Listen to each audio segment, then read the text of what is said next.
We use money every day, but we know very little about it. How did paper money appear?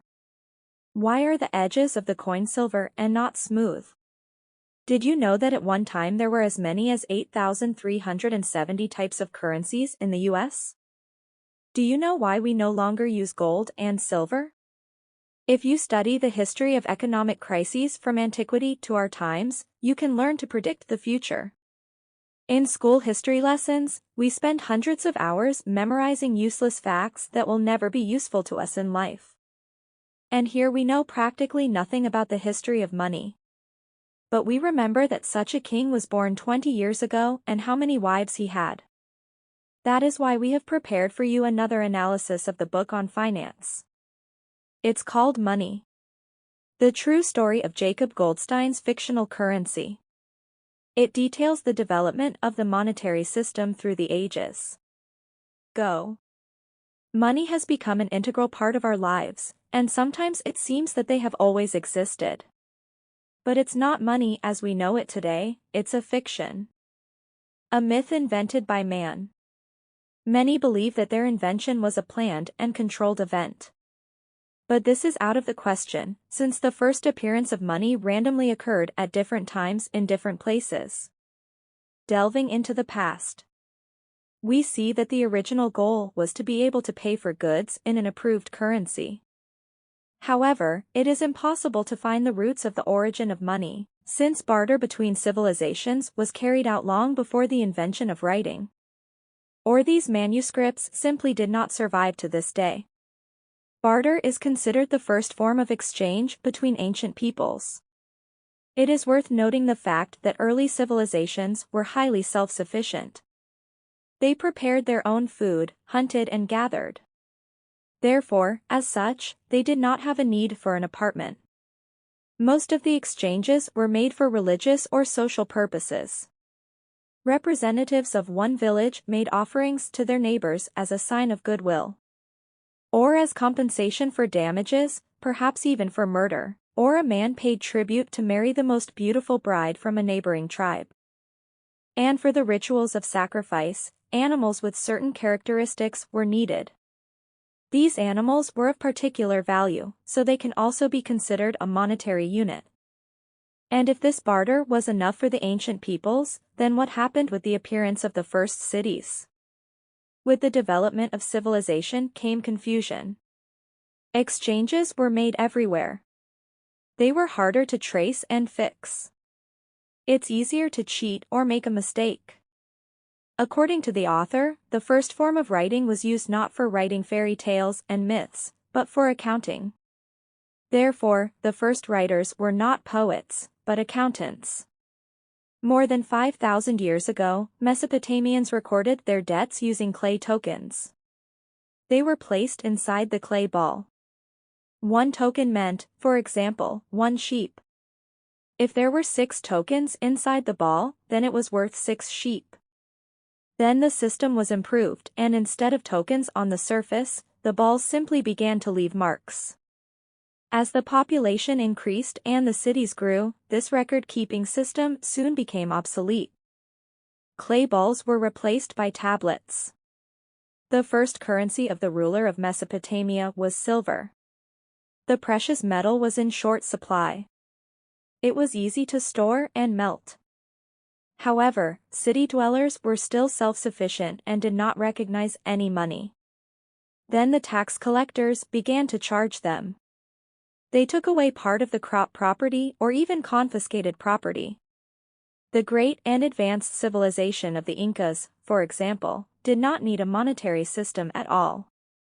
Their rulers told the inhabitants what and how to grow.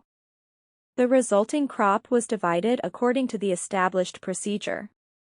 Gold was used for the purposes of religion or art. Ancient Greece also practiced tax collections and a system of resource allocation. Greek civilization collapsed around 1500 BC and then it blossomed again and became the so-called the cradle of European civilization and democracy. Such a complex socio-political system led to the need for the introduction of a monetary system around 600 BC, in Libya. Today we know how Turkey began to use gold, The Libyans made the first coins from electron. It is a natural alloy of gold and silver. Naturally, when the Greeks heard about it, they wanted the same system. It would make transactions much easier. With its help, it would be easier to indicate the value of things. This is what the developed Greek society needed. Agora existed in ancient Greece. Place for public meetings. A place where speakers gave speeches and the people listened and discussed. With the advent of Libyan coins, trade increased significantly. The area of the agora was filled with merchants. Today the word agora in Greek is a noun meaning market and a verb meaning to buy. The appearance of coins revolutionized the work of ancient Greece. AU. Previously, workers worked the whole season or even a year and received shelter, food and clothing as payment. Now at the end of each working day they demanded payment in coins. And if they were not satisfied with the salary, then the hard worker could go in search of a better offer. Remarkably, the Chinese invented coins around the same time as the Indians. Here is such a historical coincidence. But these were not coins in the literal sense of the word, but tools that had symbolic value. Cloth knives and shovels made of iron and bronze. They could rightly be called currency. These items were valued among the people due to the strength of reliability and usefulness. But still they were massive, which made transportation difficult. Therefore, in the 6th century BC, the Chinese began to produce mini versions of the instruments. This invention contributed to the growth of the Chinese economy by increasing the number of trade exchanges. The economy has grown over the years. China became a great empire, and now the people could not do without the introduction of accounting. Initially, bamboo and silk were used for writing. The demand for valuable raw materials was constantly growing, and the Chinese were looking for more accessible material for writing. And, as you know, necessity is the mother of all inventions. So soon a eunuch named Kai Luan invented paper. The paper was very popular with the Chinese. It began to be used everywhere. The invention made the king rich and famous. At the same time, Buddhism was spreading in the Chinese Empire. Buddhists were forced to rewrite sacred texts over and over again. Until one of the monks invented the first form of printing. Instead of rewriting the text, he decided to put it on a wooden block, then in ink and print it on paper. In terms of currency, the transportation of coins was problematic and tedious, especially the need to transport chests over long distances. With the advent of paper, local governments began to issue paper receipts denoting a certain number of coins. Around 995 AD, a merchant from Chengdu, the capital of Sichuan province, had a great idea. He took other people's coins for safekeeping, providing in return a paper receipt equal to the amount of the receipts invested. It was possible to pay when buying goods or use it to return coins from the vault. Soon, receipts began to be used everywhere and acquired the status of paper money. Over time, cunning merchants began to print false receipts, which led to an economic collapse. After all, now the paper money was not backed by coins in the vault. As a result, the Chinese authorities decided to monopolize the issuance of paper money. The most left-wing entrepreneurs managed to get rich before the lack of control during the formation of paper currency. Probably, in the 1200s, China was the richest empire and undoubtedly the most technologically advanced in the world. In the 13th century, the Mongols, led by Kublai Khan, invaded the Chinese Empire and were amazed by a unique Chinese invention. As you know, the Mongols are a nomadic people. Therefore their money was to their liking. The ease of movement and the use of banknotes meant financial prosperity. Khan created a new type of paper currency and soon banned the use of bronze coins altogether. Now Kublai could print an unlimited amount of money, which he, in fact, did. The desire of the great Khan for power led him to implement a plan to capture the current Japan. After 2 unsuccessful attempts, Kublai provided funds for the construction of boats capable of delivering more than 70,000 Mongol soldiers to Japanese shores. There was so much paper money that in the end the government refused to issue bronze and silver. In exchange for banknotes, a new economic collapse followed. Prices skyrocketed and inflation began. However, the economy eventually stabilized. But even after the crisis, people returned to using banknotes. Even though paper money was not backed by precious metals, yes, it was just paper money. But now they functioned like conventional money. In 1360, the Hong founded the Ming dynasty and succeeded in driving the Mongols north. The dynasty eradicated the Mongolian currency and returned to China a more primitive economy, without a trading and monetary system. The villages were self-sufficient. The authorities adhered to the old distributive tax system. By 1400, paper money had completely disappeared from China, and the nation was plunged into poverty. 100 years later in 17th century England, money was the cause of disaster. Since the invention reached Europe, many have tried to extract gold or silver from coins by cutting off small pieces.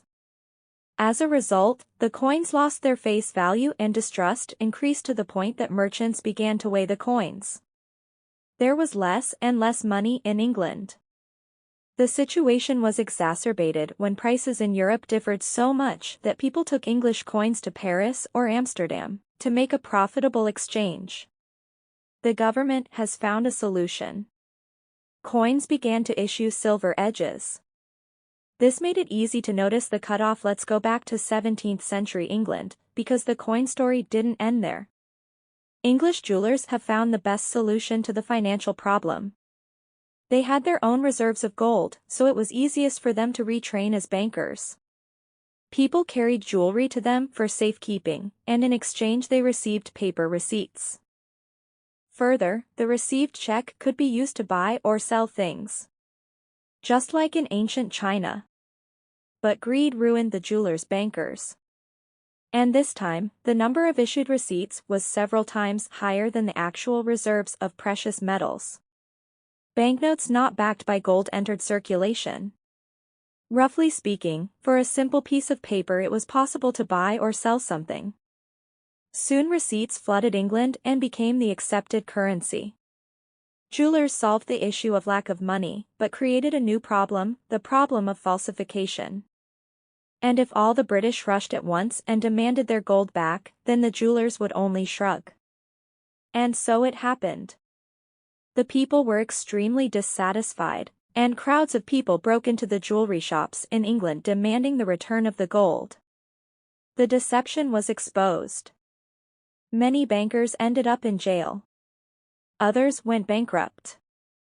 The British lost confidence in the monetary system and the government in general. Many years later, English society made a decision that was both in the interests of the state and the people. The idea was put forward by the Scottish economist John Law. It is noteworthy that he came from a family of bankers and jewelers. The idea was to boost the economy by introducing standalone banknotes that would not initially be backed by gold reserves. The French liked the idea. In 1716 he founded the first bank under the name of Banque Générale. Banknotes came into circulation and in the midst of the economic crisis it was a breath of fresh air. Cash turnover and the number of transactions increased. Employment and income increased. The government then encouraged the use of John Ello's banknotes to pay taxes. At this point, paper officially became money. Yes, when people call something money, it means that it is so. It seemed that the money resources were unlimited. Demand for European stocks skyrocketed. Growing demand led to an increase in prices. What followed was one of the greatest money speculations in history. It was during this period that the word millionaire appeared. As a result, the financial bubble burst. People again lost money, which led to another wave of mistrust. For 2 centuries, the idea of paid money and the banking system was rejected by society, And people again returned to the old system of precious metals, reinforcing money with gold and silver.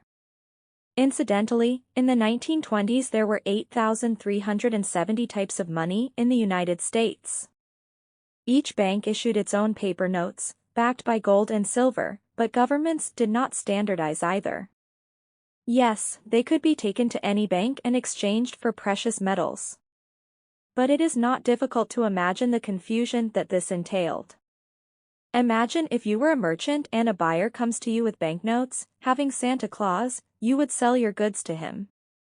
For this reason, the U.S. authorities decided to adopt a unified currency throughout the country. Initially, the dollar was backed by gold reserves. But people have not learned from the mistakes of the past, and history repeats itself over and over again. In 1973, President Nixon severed the dollar's connection with precious metals. Re-entered circulation unsupported paper money. This is a turning point in history. Because now Hannah like that had killed them. The U.S. authorities could print money in unlimited quantities, without relying on gold reserves. For the people, this meant that every year money would lose its value. So what conclusions can be drawn from this whole story? First, money is a universal tool. Perhaps the invention of money was more important than the invention of electricity, the airplane, and the automobile combined. We take them for granted. But it is thanks to money that we no longer live in small villages and do not hunt game in order to survive. Secondly, money is neither good nor bad. It is a neutral object like a car or smartphone. And it is people who give money an emotional coloring. The third conclusion is money is what we call it.